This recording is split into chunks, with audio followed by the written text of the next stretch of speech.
Hello and welcome to this new episode of Creative and Innovative Learning, where you can learn, adapt, and hone your writing skills through reading. Today, we will focus on the subject reading and writing skills with the topic techniques in selecting and organizing information. Making a child or every learner a competent reader and a functional learner is an ultimate goal of learning to read. To become a competent reader, one should be able to construct meaning from print or non-print using appropriate active strategies to relate what he needs with his background knowledge and experience. Through continuous practice, fluency and skill are enhanced, and the child's or the learner's motivation to read increases. Naturally, his constant engagement with different texts exposes him to varied learnings and insights which enable you to cope better with life situations.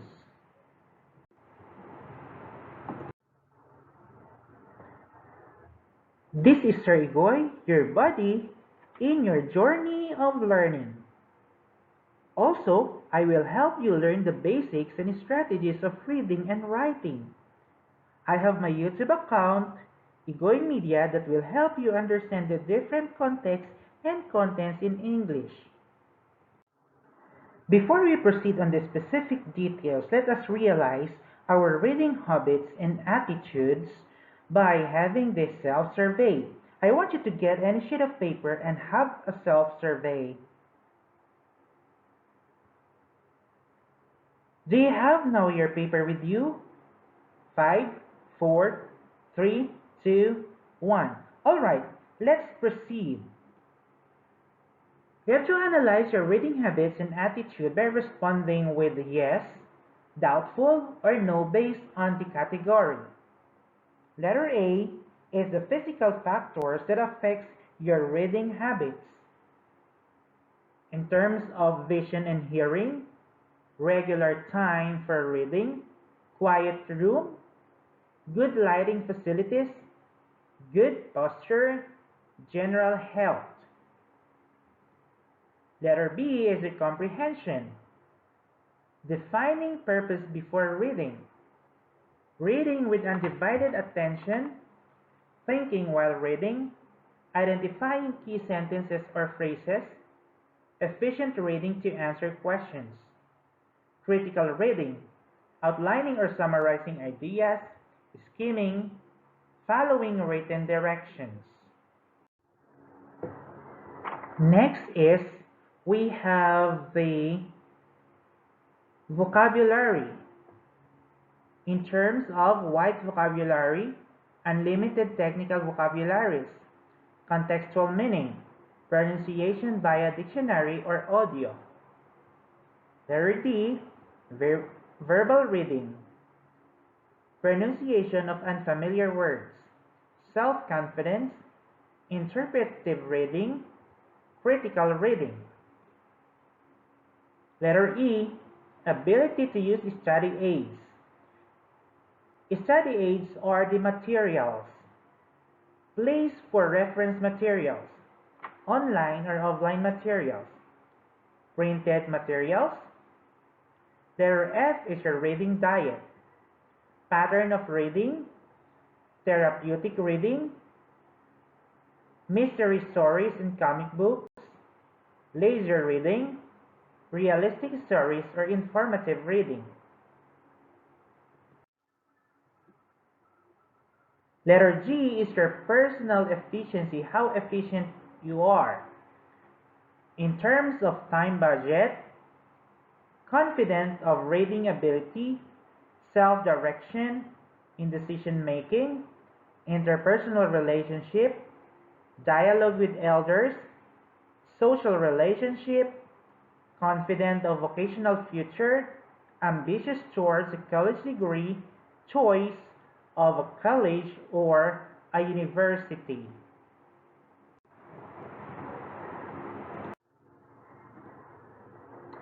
The activity 2 is a summary of my needs for improving my reading and personal efficiency. You are going to create a summary of your needs for improvement when it comes to reading and your personal efficiency. All you have to do is to go back to the 7 sections of this chart and make a summary of your needs. Enter those points to which your answer was doubtful or no. You have your physical factors, your comprehension, vocabulary, verbal reading, ability to use aids, reading diet, and your personal efficiency. Now, I will give you an example of a summary of reading and personal needs. You can follow this or you can create your own sample or answer with that activity. To start with the physical factors, my eyes get tired when I read, the words become blurred. I'm not sure of my posture when reading. I do not set aside a fixed time for my daily reading. On the letter B, the comprehension is I do not know what purpose I should have for reading. I am easily distracted when I read an interesting articles. I am not sure of illogical and inaccurate statements. I do not know how to skim. Letter C is vocabulary. I feel that my reading vocabulary for some subjects like science and math is limited. Letter D is the verbal reading. I feel embarrassed when writing aloud in class. I do not know how to phrase my thoughts in verbal reading. The reason why I often stop or stammer. Letter E is the ability to use aids. These are the materials. I do not know what study is, are for, and what to use. It means that I do not know what is the material or what materials am I going to use that is suited on my needs. Letter F is the reading diet. Is a habit I do not find reading enjoyable. I only read when I must. When it is needed, that is the time that I am going to read. Letter G is the personal efficiency. Of course, this is too personal. I am often pressed for time. I didn't know how to budget my 24-hour a day. I feel I do not have much to talk about with my people of my age. I feel my parents do not understand me sometimes, and I do not know if I'll ever get to college because of my grades. After summarizing your reading problems, you find you need a great deal of help in improving your reading efficiency. You have to consult your English teacher or whoever, or your reading teacher, or even me. I will give you some suggestions on how to improve your reading skills. Your teacher may recommend that you attend a special reading class or visit a reading clinic. But in our case, we have our teachers that will teach us on how to read, skim, and understand text based on what is needed. On the other hand, your reading problems may not be serious enough to require expert help. The various exercises and techniques given to you by your teacher should be sufficient to improve your reading skills and habits. It will only require your sincere desire for self-improvement and mental alertness to make you a better reader for your own academic success.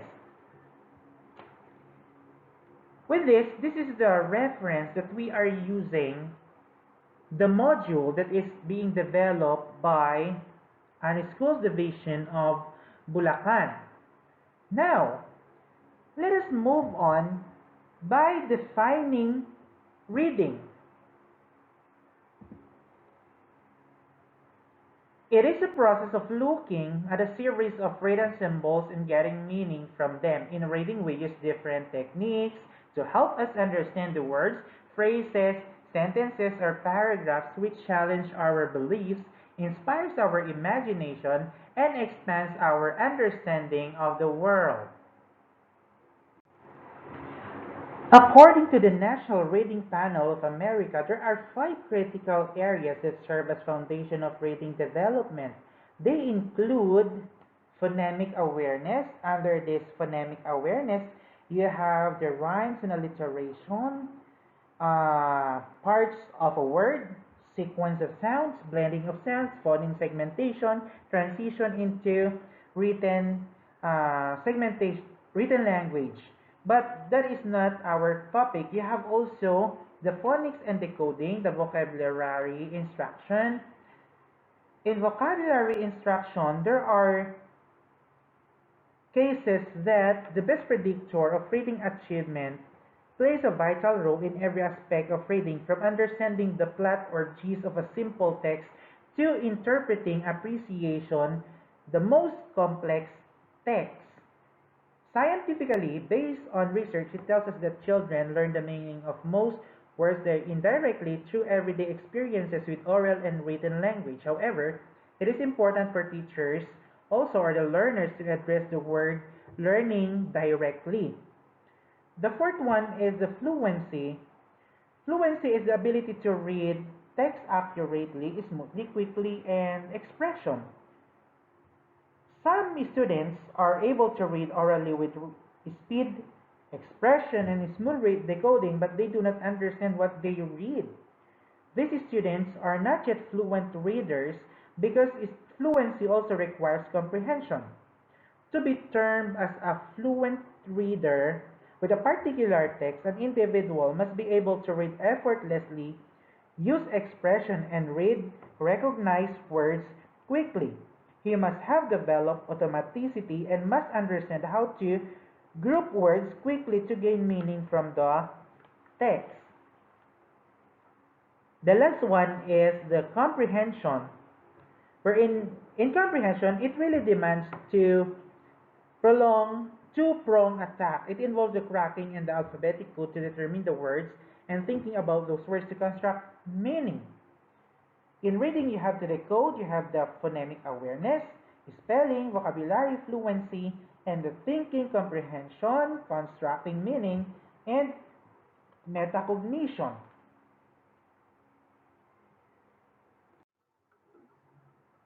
Effective reading strategies. What made a child a better reader than all other children or other learners?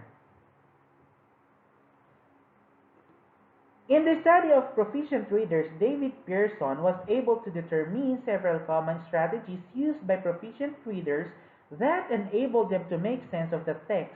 A condensed version of this research is what is described as the profile proficient reader.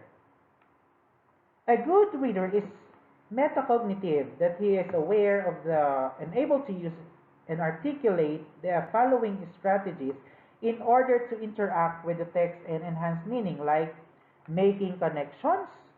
A good reader is able to draw from background knowledge and personal experiences while reading to help create meaning from the text. Can ask questions, visualize, determine importance, draw inferences, analyze and synthesize, and monitor comprehensions. Therefore, reading is a multifaceted process involving word recognition, comprehension, fluency, and motivation. Reading is also making meaning from print that requires identifying the words in print, that is the process called the word recognition, construct an understanding from them, a process called comprehension, an achievement called fluency by coordinating the words and making meaning so that reading is automatic and accurate. Sometimes we can make meaning from print or non-print without being able to identify all the words. Remember that the last time you got a note in a messy handwriting, you may have understood it even though you couldn't decipher all the scribbles. Sometimes you can identify words without being able to construct much meaning from them, but it can be easy. Let's say, for example, read the opening lines of Lewis Carroll's poem Jabberwocky, and you'll see what I mean. It was brillig and the slitty toves did gyre and gimble in the wave, all mimsy were the bargoves and the mumras outgrip. Finally, sometimes you can identify words and comprehend them, but if the processes don't come together smoothly, reading will be a labored process. For example, try reading a sentence that is jumbled. The words are not connected with each other. How does it feel? Reading in its fullest sense involves weaving together word recognition and comprehension in a fluent manner. Therefore, therefore, we need understanding. Let's say, for example, we say she went home, not she goes home. Or you would say, look at my tracks. I have a tractor and a fire engine and a bulldozer. What does it mean? Now let's proceed on the different strategies in reading. Let's start with getting an overview of the text. This is very important. That oftentimes trying to get an overview of the text helps us to have a survey of what text is all about. This can be done through previewing, skimming, and scanning. Where previewing is a strategy that readers use to recall their prior knowledge and set a purpose for reading. Here, the readers take a quick look at the text before reading it, looking for various features and information that can help them when they return to read it later in full. In previewing, you can browse through the selection to get a sense of its format. Let's say, for example, pointing out the different text areas, the text at the top, the speech balloons, and the glosses among the margin. Also, you can ask questions, or you have to identify if the text is a fiction or non-fiction, then predict what the selection is all about. That is previewing. You can have also like text previews. Text previews helps you to comprehend a difficult text by understanding the concepts, vocabulary, and structure of the reading selection so that you can build a higher level of understanding. After reading the Romeo and Juliet, no? Let's say for example, Romeo and Juliet may be regarded as an extended love debate or running argument between a number of theories about the nature of love, in which each theory is given full and sympathetic expression. There is, first of all, the kind of fashionable love which we see in Romeo when he first appears is sleepless and disheveled, suffering agonies of unrequited love for Rosaline. The sight of Juliet is enough to make him forget Rosaline forever. This kind of love is a game in which the love who kisses by the book is most in love with love and appearing lover. After identifying or the previewing, a discussion about the nature of love would allow you to share your experiences and understand the various types of love portrayed in the play. You can also have writing, just like journal entries, like that. There are instances that we can preview by using the story impressions. The first thing to do is you have to preview the text of the story and select keywords which indicate plot, setting, and characters, the normal one. Arrange the words vertically with arrows in order they are presented in the story. You can have predictions by writing a collaborative story using all the terms. You can have also assigning story and compare the impressions with the author's version. On the other hand, skimming is reading quickly, horizontally through the text to get a general understanding of the content and its usefulness by looking for the main points in the text. It's just like summarizing, while scanning looks for specific details like names, dates, and facts. Number two is using context clues. In using context clues, you have to remember that as a reader, you can be helped to understand a difficult word even without looking at a dictionary. Context clues are hints found within a sentence, paragraph, or passage that a reader can use to understand the meanings of new or unfamiliar words. Let's say, for example, in synonym. As a reader, you can discover the meaning of an unknown or unfamiliar word. It may be familiar to you, but unfamiliar to the others, but it repeats an idea expressed in familiar words nearby. Synonyms are words with the same meaning. Examples: Melinda's pertinacity or stubbornness is the cause of most of her problems. The word here is pertinacity. You can see here that the word is stubbornness. Let's take another example. The plight of our marginalized countrymen is really an unfortunate situation. In this case, the word plight is the original word and the synonymous words is the unfortunate situation. Let's take another, the antonyms. Another way to get the meaning of an unfamiliar term is by looking for words that contrast the meaning of an unfamiliar word with the meaning of a familiar term. Let's say, for example, after the scandal, Rose Lily, who used to be vociferous matter, doesn't talk much about anymore. The word there is vociferous, meaning it doesn't talk much anymore.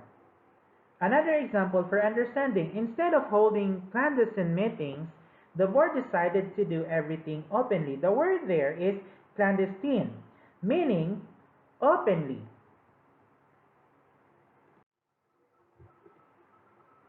Another one is definition. At times, when you see an unknown word, the meaning of the term is explained or given in the same sentence. Examples: youthquake is Oxford Dictionary's word of the year in 2017, which means a significant cultural, political, or social change that occurs because of the actions or influence of young people. Let's see. The word there is the youthquake, meaning the significant cultural, political, social change that occurs because of the actions or influence of young people.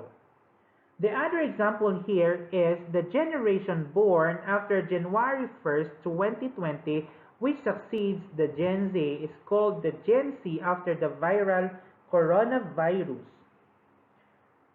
The word there, the exact word is the January 1st, 2020, meaning it is the Gen Z because of the word coronavirus.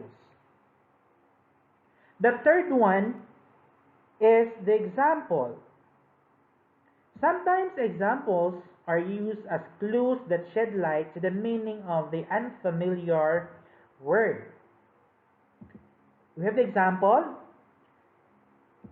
megalophobia is the fear of large objects like airplanes, ships, and towering buildings.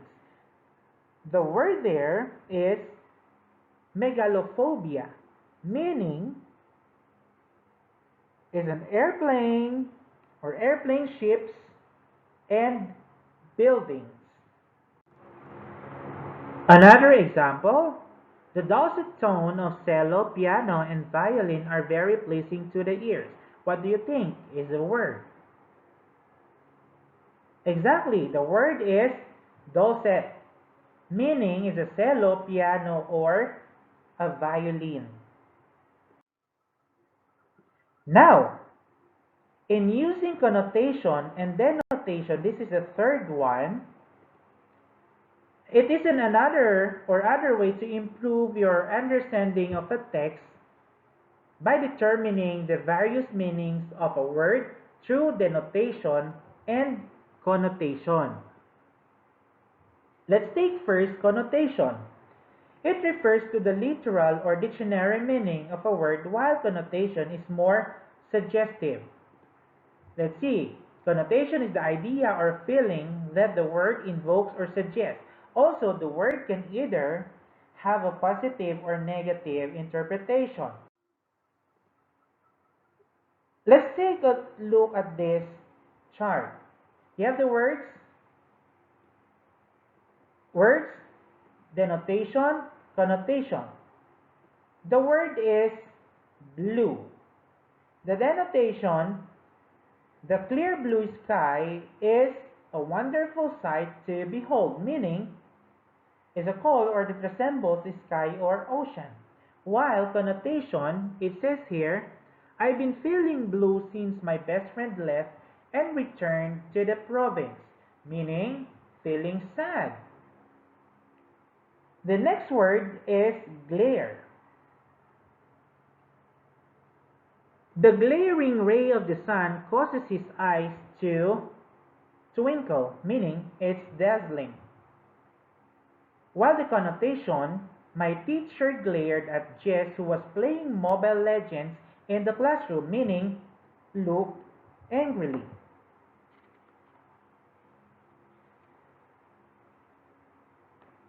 Another thing, we have the positive and negative connotation. Let's say, for example, my English teacher gives a very challenging assignments.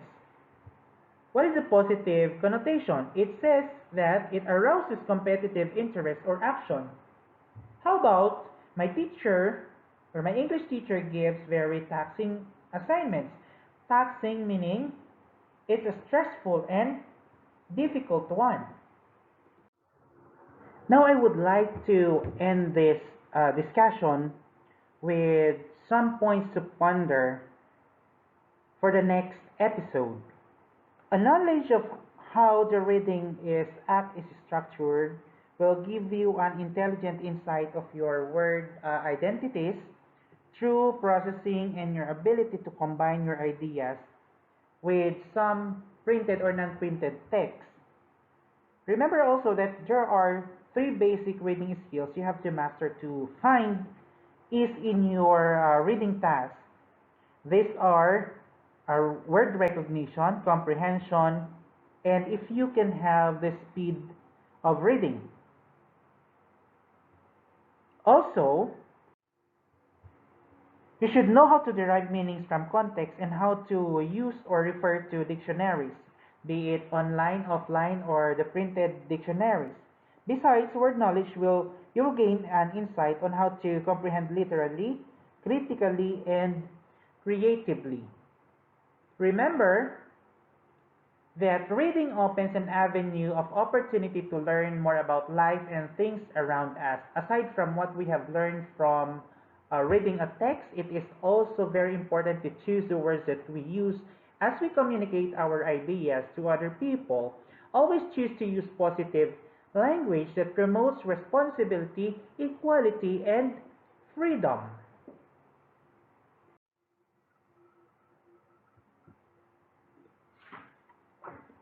Thank you for listening. See you on the next episode. Don't forget to like, share, subscribe, and click the bell button for more notification and more updates. Happy listening. This is Sir Igoy and see you on the next episode.